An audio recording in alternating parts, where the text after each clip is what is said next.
네, 안녕하세요. 아산소리 비누과 언어 발달 클리닉의 소영기 대표 원장입니다. 오늘은 우리 발달 아동들에게 일반적인 대중에서 많이 쓰이는 그런 장난감과 아동들이 이제 애착을 가진 장난감 중에 어떤 것들이 더 유용한지에 대해서 이야기를 드리도록 하겠습니다.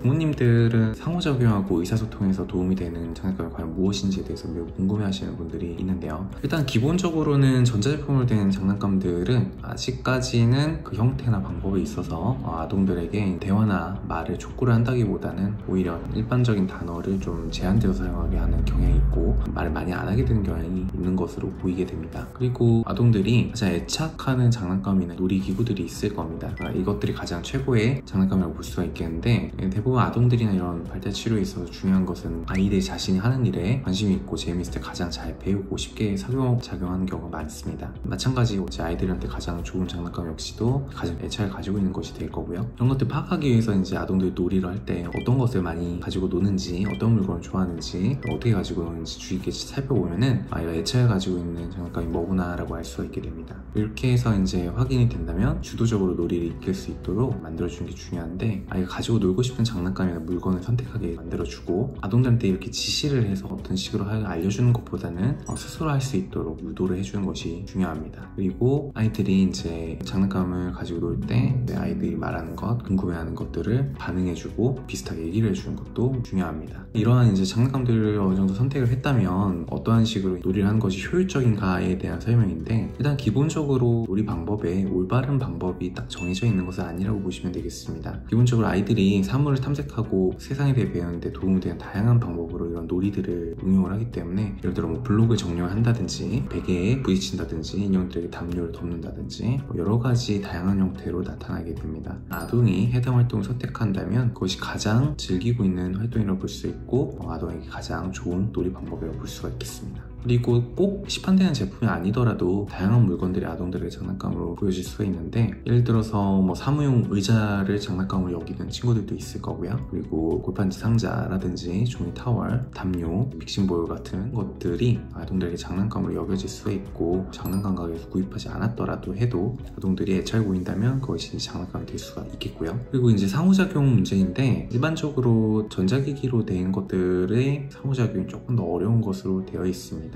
그럼에도 불구하고 요새 이제 나오는 많은 장난감들이 아동들과 상호작용의 기회를 제공하려고 노력을 해서 만들어지는 게 있기 때문에 조금 지켜봐야 될 부분인 것 같고요. 그리고 장난감이 아니더라도 사람 또한 놀이를 하는 데 있어서 가장 중요한 상대가 될 수 있고, 대부분의 상호작용이 사실 장난감이 꼭 개입해서 발생하는 건 아니죠. 예를 들어서 쫓아간 놀이를 할 수도 있겠고, 깍꿍놀이나 감지형 태우기 이런 놀이들이 있을 텐데, 장난감 없이도 충분히 할 수 있는 게임이기 때문에 재미있는 움직임이나 동작이 포함되어 있다면 이러한 게임 등으로 상호작용을 진행하는 것이 더 쉬운 경우가 많겠습니다. 결론적으로 장난감이 기본적으로 사람을 대체하기는 어렵습니다. 아동들과 부모님, 선생님들 사이의 관계에서 발달이 이루어지는 거기 때문에 주의 깊게 생각을 해주시고 사람과의 상호작용을 잘 할 수 있도록 유도해 주시는 것이 매우 중요하다고 얘기를 드리겠습니다.